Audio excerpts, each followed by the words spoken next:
di turun mimbar.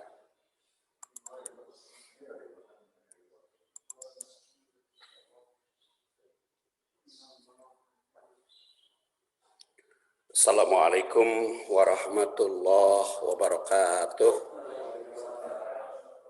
Alhamdulillah wassalatu wassalamu ala Rasulillah wa ala alihi wa sahbihi wa mawala. Amma ba'du fa ya ibadallah usikum wa iyaya bitaqwallah fa innal jannata uiddat liman ittaqa. Qala ta'ala fil Qur'anil Karim, a'udzu billahi minasy syaithanir rajim.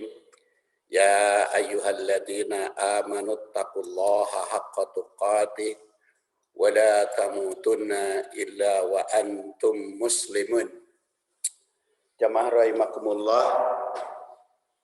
Ini sambil nunggu remote di layar, tapi yang di luar bisa melihat naskahnya. Kajian kita sore ini akan melanjutkan bahasan tahun yang lalu ya, bulan Desember, yaitu hadis tentang annahu sami'a Rasulullah sallallahu alaihi wasallam innallaha yubghidul fuhsya wat tafahhus walladzi nafsu Muhammadin biyadihi la taqumus sa'ah hatta yukhawwanal amin wa yu'tamanal kha'in hatta yadharal fuhsyu wat tafahhus wa qati'atul arham wa su'ul jiwar walladzi nafsu Muhammadin biyadihi inna masalal mu'min laka masalil qit'ati minad dahab fahu 'alaiha sahibuha falam taghayyar walam tanqus walladzi nafsu Muhammadin biyadihi inna masalal mu'min laka masalin nahlah akalat thayyiban wa wada'at thayyiban wa waqa'tu falam tutsar wala absud. Saya kasih judul hadis ini dengan mukmin bagaikan emas dan lebah. Mukmin bagaikan emas dan lebah. Karena di situ ada laka masalin nahlah atau laka masalin dahab wan nahlah. Kenapa? Kemana ini sang remote ya?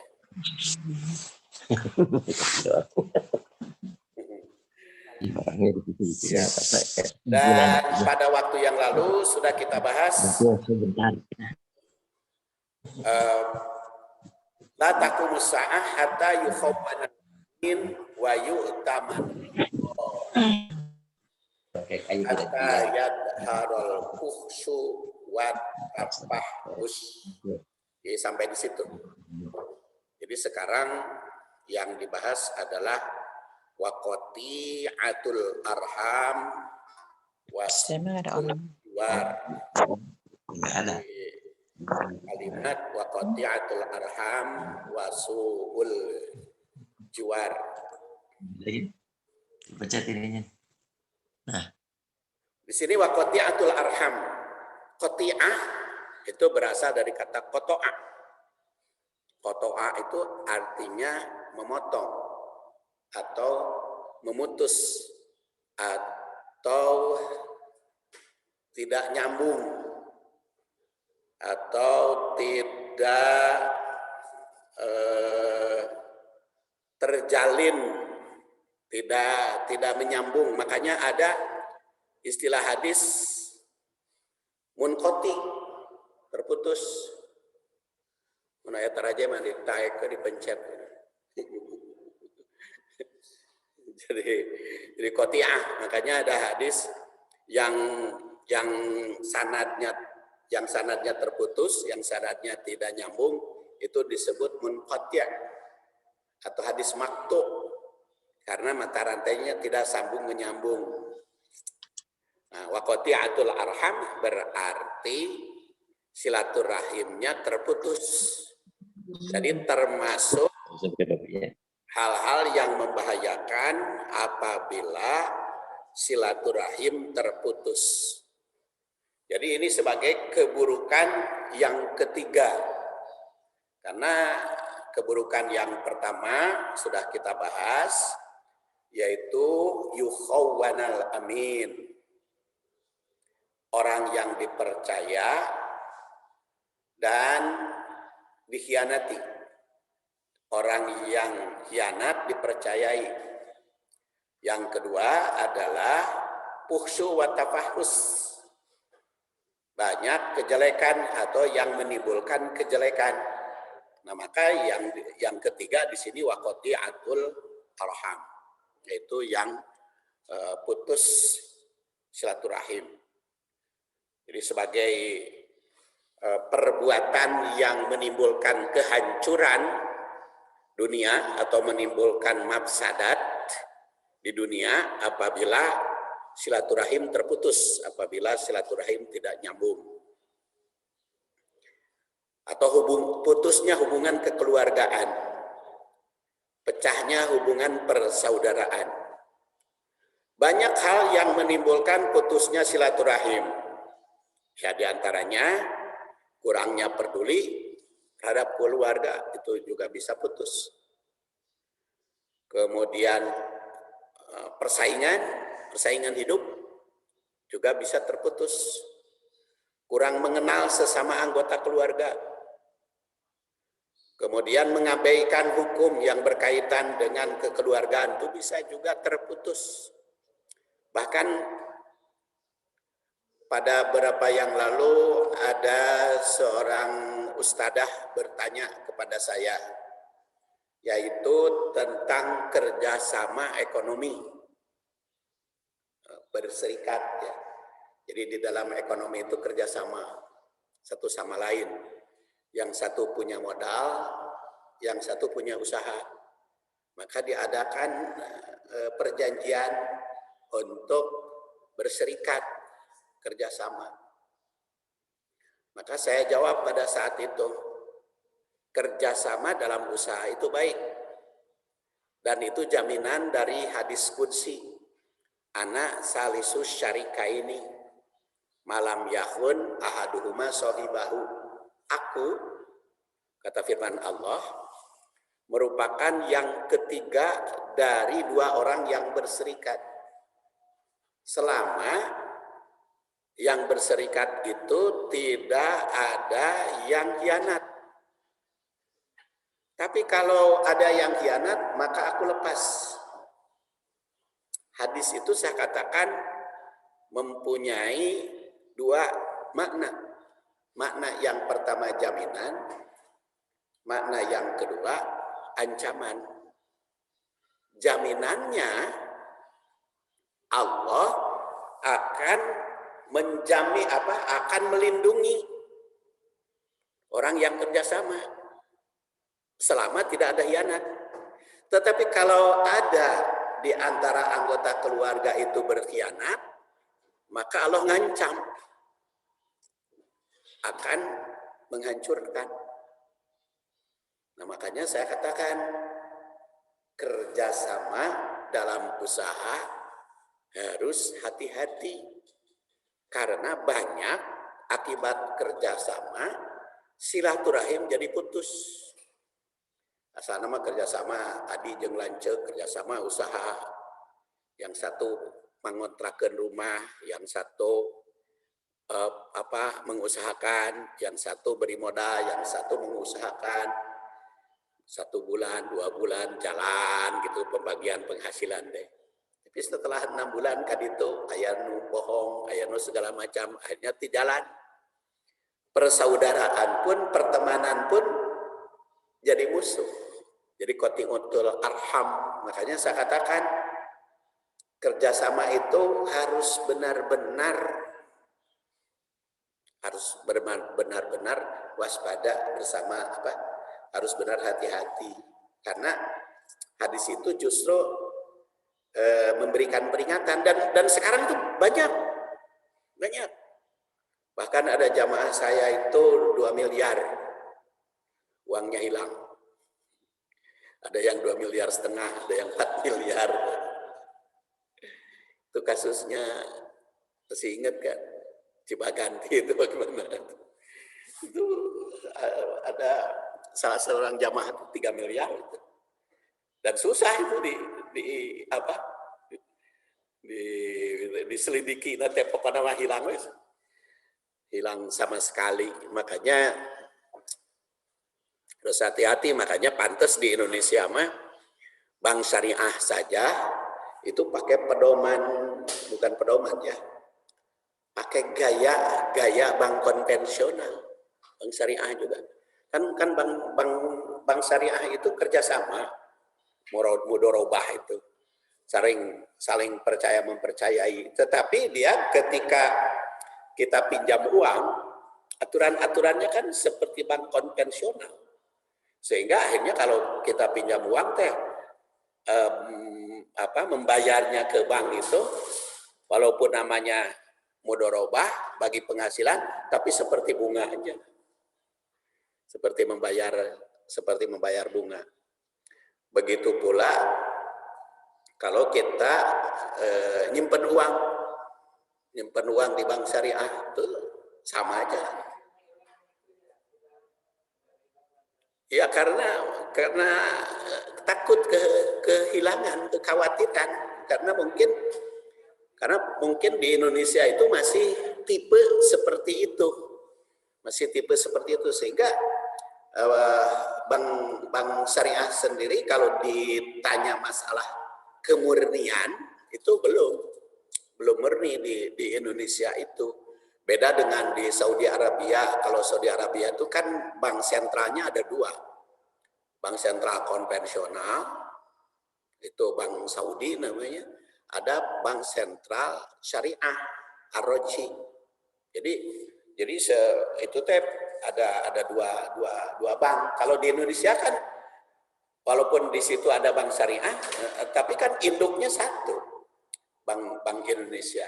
Dan Bank Indonesia itu induknya ke Bank Dunia konvensional, walaupun bank syariah. Jadi tapi karena Majelis Ulama sudah memfatwakan kalau bank syariah itu halal dan suci, nah maka ya percayalah kepada Majelis Ulama. Lamun teu percaya ka Majelis Ulama, rek percaya ka ulama naon deui ya tuh. Jadi sudah, ini ada remote-nya. Coba ka dia pencet. Di mana itu? Itu tetap gimana teh can dilebetkeun? Urung teh itu? Ada nyala enggak? Beureum merah ada merah. Teh can dilebetkeun.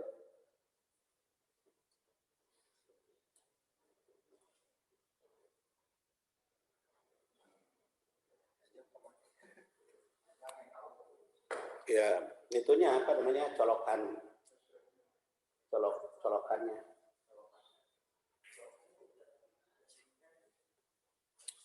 Tanya, itunya nyala, harusnya nyala itu, merah. Belum ada aliran listrik dong. Jadi nggak tahu itu remote-nya atau bukan. Ya remote ya, ininya itu belum on. Ini remote bukan. Listrik ke situ nggak bisa.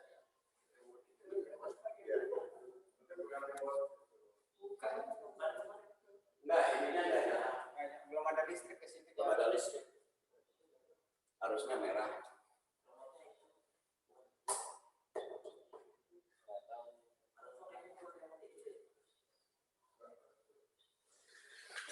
Iya.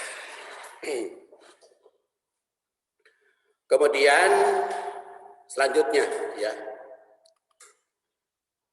Qati'atul arham itu termasuk sesuatu yang membahayakan atau menimbulkan kehancuran.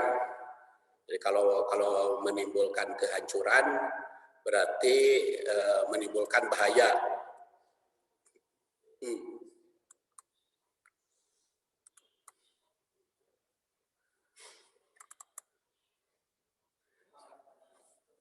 Kemudian secara tersirat hadis ini mengandung peringatan tentang betapa bahayanya memutuskan tali persaudaraan karena qati'atul arham.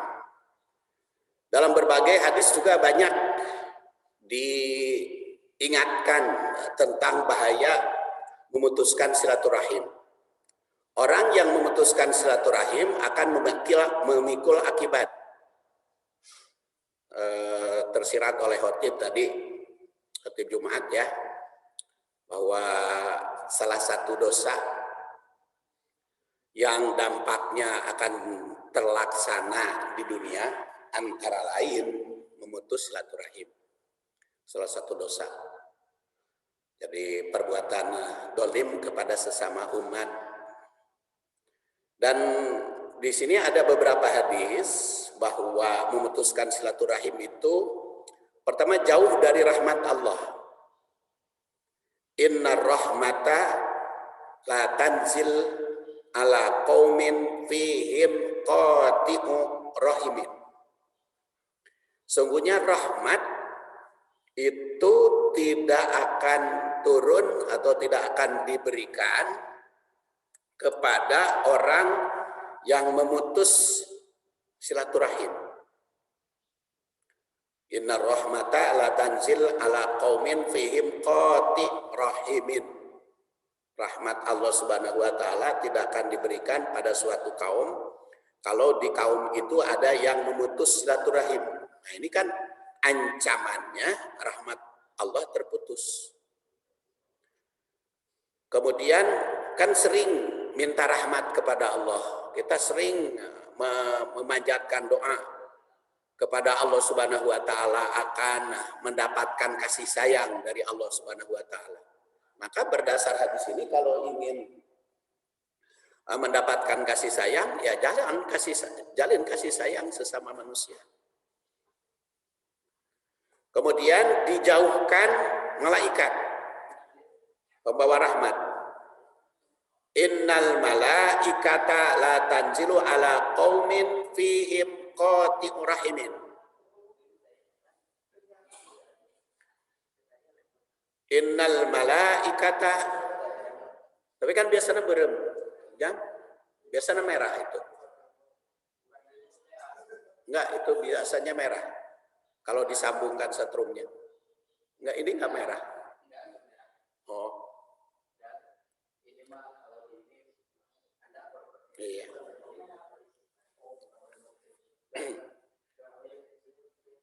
Innal malaikata la tanzilu ala qaumin fihim qati' rahimin. Dalam sanad hadis ini terdapat ada Abu Adam Al-Muhrabi menurut Hasim sebagai pendusta, namun menurut Abu Hajjaj ada hadis lain yang isinya sama. Jadi kalau ada hadis dituduh dusta oleh sebagian, tapi kalau ada hadis yang menguatkan, maka itu namanya hadis hasan li ghairihi. Jadi kalau hadis dhaif, menurut sebagian ulama hadis itu dhaif, tetapi ada saksi, itu menjadi hasan li ghairihi. Contohnya hadis dhaif, takbir salat Id 7 rakaat 2 ke 5 rakaat 2 5 takbir rakaat pertama 7 takbir. Yang dijadikan dasar itu kan hadis dhaif. Tetapi itu banyak saksi, banyak syahid. Maka itu kedudukannya menjadi hasan li ghairihi. Yang banyak saksi dimungkinkan tidak berdusta tidak mungkin dusta gitu. Itu jadi syahid namanya. Jadi hasan li ghairihi. Kan hadis itu bisa ditinjau dari berbagai segi ya. Kalau dari sudut kualitas itu sahih, hasan, dhaif. Itu dari kualitas rawi. atau kualitas mata rantai. Tapi kalau dari sudut kuantitas, banyak meriwayatkan hadis banyak dan sedikitnya mutawatir dan ahad. Ahad itu ada aziz, ada masyhur, ada gharib. Mutawatir itu dari orang banyak, diriwayatkan oleh orang banyak kepada orang banyak, itu mutawatir. Kalau ahad tidak orang banyak, tapi ahad itu ada masyhur, ada aziz, ada gharib. Itu tergantung jumlah. Itu dari sudut kuantitas. Nah, di sini memang oleh Abu Adam Al-Muharibi ini, kata Al-Haisami, sebagai pendusta. Namun menurut Al-Hajjaj yang lahir 654 wafat 742, ada hadis yang lain yang isinya sama melalui Ubaidillah bin Musa, maka kedudukannya hadis hasan. Dan berdasar hadis ini, innal malaikah la tanzilu ala qaumin fihim qati rahimin. Jadi kalau kita ingin dekat malaikat pembawa rahmat, jangan memutus silaturahim. Harus banyak membawa menghubungkan kekeluargaan. Banyaklah hikmahnya menghubungkan silaturahim teh.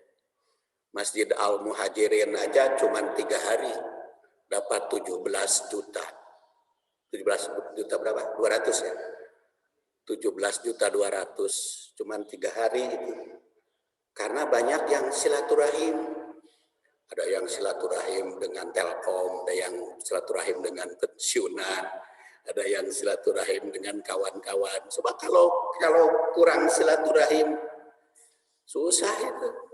Dapat duit 17 juta 200. Waktu speaker juga kan dapat 2 juta berapa hari itu? Ya? 24 jam itu. Jadi makanya banyak rezeki itu begitu. Nanti juga kalau ada program lagi sebetulnya bisa itu, asal memang harus ada keberanian. Terus ada keberanian kita jadi sponsor atau jadi perintis ya. Jadi perintis, jadi yang dan ternyata jamaah Al-Muhajirin itu jangan dikira miskin-miskin. Buktinya kan begitu mudah. 17 juta 200 dalam waktu 3 hari. Dan insya Allah nanti yang akan datang juga bisa seperti itu, asal pertama programnya jelas, sasarannya, siapa yang bertanggung jawabnya, udah. Dan itu memang jaminan dari Rasul kan, man aroda ayub sato fi rizkihi wa ayun sa'a fi arati asarihi fal yasil rahimahu. Orang siapa yang menginginkan panjang usia, kemudian murah rezeki atau banyak rezeki, jalin silaturahim sesama. Kemudian yang ketiga, memutus hubungan dengan ars Allah kalau memutus silaturahim. Karena ar-rahmah, ar-rahim itu mu'allaqah bil arsy. Takul man wasolani wasolahullah wa man qata'ani qata'ahullah. Ar-rahim, persaudaraan, kekeluargaan itu cuma tel ke aras. Aras itu menurut bahasa asli nama kursi. Tapi ini kedudukan rahmat Allah Subhanahu wa taala. Dan aras itu mengatakan man wasolani wasolahullah wa man qata'ani qata'ahullah. Barang siapa yang menyambung silaturahim, maka Allah akan menyambungkan, dan barang siapa yang memutus, Allah pun memutuskan. Kemudian tidak akan masuk surga orang yang tidak menjalin silaturahim, orang yang memutus silaturahim. La yadkhulu al jannah qati'u rahimin. Tidak akan masuk surga orang yang memutus silaturahim. Dan ditegaskan dalam hadis lain, la yadkhulul jannah sahibu khamsin mudminu khamrin wala mu'minu bisihrin wala qati' rahim wala kahin wala mannan. Tidak akan masuk surga orang yang punya 5 atau di antara 5 sifat atau 5 kriteria, yaitu mudminu khamrin, peminum khamr. Khamr itu menurut bahasa penutup. Ya, khamrin itu penutup. Makanya khamr itu bukan barang, bukan zat, tapi itu sifat. Makanya ketika ditanya apa itu khamr, Umar bin Khattab mengatakan al-khamru ma khamarul aqla. Khamr itu adalah yang berpengaruh adiktif kepada akal. Jadi khamr itu bukan zat. Dulu para ulama menerjemahkannya alkohol atau minuman keras. Padahal sebetulnya bukan hanya alkohol, bukan hanya minuman keras. Apapun yang menimbulkan pengaruh negatif kepada akal itu khamr. Makanya narkoba itu masuk ke golongan khamr. Karena narkoba itu narkotik, apalagi koknya, narkonya narkotika, Pak. Kemudian adiktif, ya, narkotik yang menimbulkan adiktif ketagihan itu termasuk kepada khamr. Jadi baik diminum maupun disuntikan maupun diisap. Kenapa saya katakan demikian? Kalau khamr mah kalimatnya innamal khamru wal maisir rijsun min amali syaiton. Beda dengan babi. Darah, bangkai.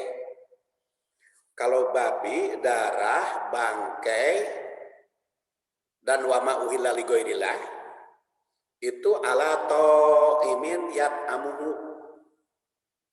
Kalau babi, darah, bangkai, dan yang disembelih bukan karena Allah, dalam surat Al-An'amnya dikatakan ala ta'imin yat'amuhu, bagi yang makan.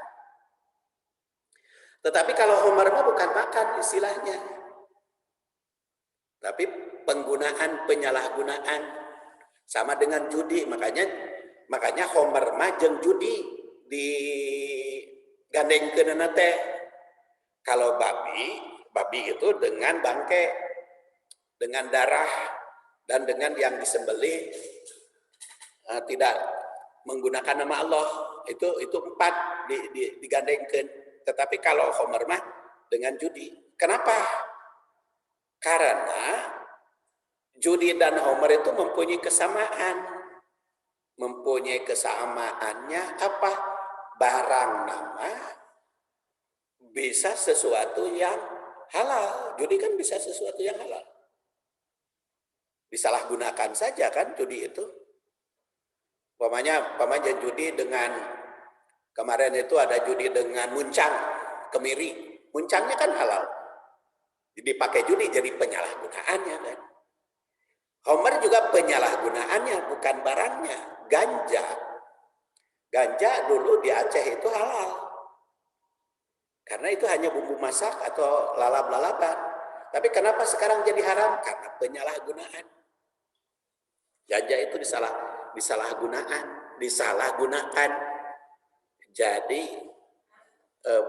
Jadi haram itu penyalahgunaan.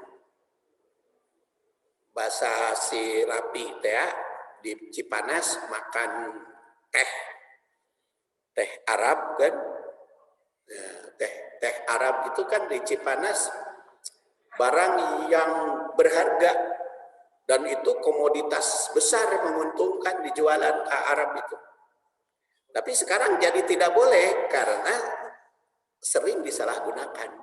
Jadi bukan barangnya bisa barang halal, tapi karena disalahgunakan jadi haram gitu. Jadi makanya khomer itu sifat. Karena penyalahgunaan karena penyalahgunaan sifatnya, maka itu ke apa nama jumnya?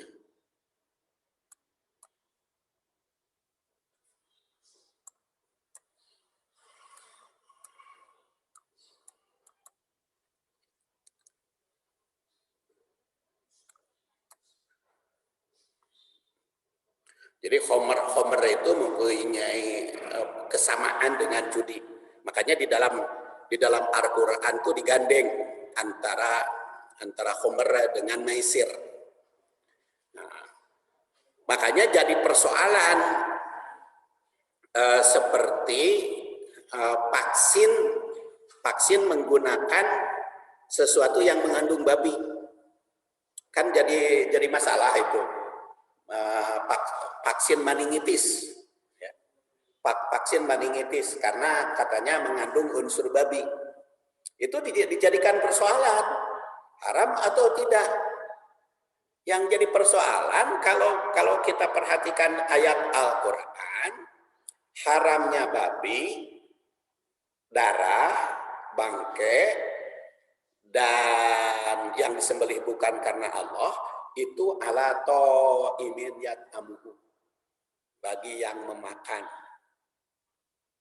Kalau judi dan maisir bagi penggunaan, jadi beda.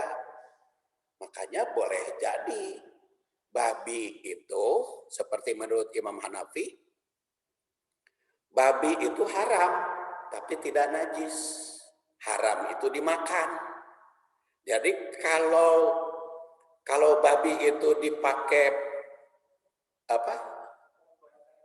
pengobatan pelumas, bukan dimakan. Nah kunaon atuh cenah pan babi itu sama jeung anjing najis mugaladoh. Itu pan kitab Sapinah eta mah salah satu pendapat dari mazhab Syafi'i. Jadi kita lihat kedudukannya, ya. Kedudukan antara hadis dengan fikih. Jadi kalau najis mugoladoh itu anjing dan babi disarwakeun jeung anjing, itu pendapat bukan hadis. Kalau anjing itu najis, jelas itu hadis. Karena tuhuru ina'i ahadikum idza wuligol qalbu sab'a marrat. Jadi sucinya bejana apabila dijilati anjing itu dengan 7 kali cucian. Dan ulahunas diantaranya harus dengan tanah. Jadi najis anjing mah jelas di dalam hadis. Jadi itu mah tidak ditawar-tawarkan lagi. Tetapi kalau najisnya babi itu pendapat antara lain Imam Syafi'i. Karena apa? Karena haram. Jadi najis mugaladoh babi dan anjing. Padahal di dalam hadisnya tidak ada babi. Kalau babi mah haram ala ta'imin yat'amuhu, bagi yang makan. Makanya kalau ada iklan kosmetik, ini adalah halal. Kok ada? Jadi kosmetik ada halal, memangnya ada kosmetik yang haram? Kosmetik yang dioleskan, kenapa jadi halal? Ya sudah pasti halal atau kosmetik mah bukan dimakan. Jadi ta'imin yat'amuhu. Jadi kita mendudukannya mana hadis, mana pendapat, ya. Mana hadis dan mana pendapat. Karena kita sering menyamakan antara hadis dan pendapat gitu. Jadi pendapat itu sama kedudukannya dengan hadis. Padahal pendapatnya ya pendapat ulama bisa saja berbeda-beda. Kalau hadis mah sudah jelas. Jadi kita mendudukannya seperti itu. Mengkolnya gimana tadi? Ya, jadi khomer mudminu khomer itu bukan hanya diminum. Khomer mah jadi yang menimbulkan adiktif itu bisa disuntikan, seperti narkoba bisa di ambean, seperti lem di ambean itu menjadi ketagihan, walaupun tidak dimakan, tidak diminum. Tetapi kalau yang tadi yang 4 itu babi, darah, bangkai, serta yang disembelih bukan karena Allah, ditandaskan di dalam surat Al-An'am alato imin ya amuhu. Makanya ulama Saudi itu berpendapat vaksinasi meningitis walaupun mengandung unsur babi, tapi karena tidak dimakan, tapi disuntikan. Gitu. Sama Sinovac juga walau mengandung unsur babi atau tidak itu jadi persoalan, tapi karena tidak dimakan. Sama halnya tadi operasi ginjal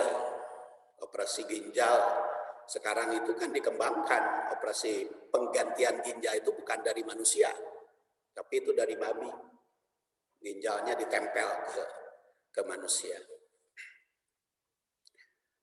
Kemudian Rasulullah SAW juga berdoa untuk silaturahim. Dan silaturahim itu merupakan penghambat doa kalau tidak menyambung silaturahim. La yajalu yustahabu lil abdi ma lam yad'u bi ismin aw qati'ati rahimin ma lam yasta'jil. Kila ya Rasulullah mal isti'jal. Qala yaqulu qad da'autu wa qad da'autu falam ara yastajibu li. Fayastahsiru inda dalika wa yad'u du'a. Tidak pernah ada bagi hamba tidak diijabah doanya selama doa itu ismin, pada dosa, pada perbuatan dosa atau mencelakakan orang, au qati'ati rahimin, atau memutuskan silaturahim, atau yang terburu-buru. Jadi selama itu tidak digunakan seperti itu doanya untuk memutus silaturahim, untuk menghancurkan orang, untuk dosa, maka Allah akan mengabulkan. Makanya ketika Rasulullah SAW berdoa untuk kehancuran orang kafir yang dikenal dengan kunut nazilah, itu kan Rasulullah berdoa selama 1 bulan. Allahumma ansi'anu, Allahumma ansi'anu, ya Allah kutublah si'anu, kutublah si'anu. Maka berdoa 1 bulan, setelah 1 bulan kan turun surat Ali Imran, laisa laka, laisa alaika sayun min bukan urusanmu. Surat Ali Imran. Hai Muhammad, apakah Allah akan mengampuni mereka atau menyiksa mereka? Fa innahum dzalimun, walaupun mereka itu zalim. Makanya harus hati-hati doa menghancurkan orang itu. Walaupun orang itu non muslim, harus hati-hati kita mendoakan menghancurkan orang itu. Jadi kalau katanya kemarin ada doa untuk kehancuran Jokowi, kehancuran Megawati dan lain sebagainya, ternyata masih unggul kan? Ada katanya, saya juga kurang tahu siapa. Ya, jadi harus hati-hati berdoa untuk menghancurkan orang lain. Rasulullah SAW itu hanya diizinkan 1 bulan karena pada saat itu belum mempunyai wewenang untuk berperang. Tapi setelah Rasulullah SAW diizinkan berperang, yu'adzibhum bi'aidil mu'minin. Jadi menyiksa orang kafir itu dengan tangan. Dengan tangan orang mukmin. Makanya di kalangan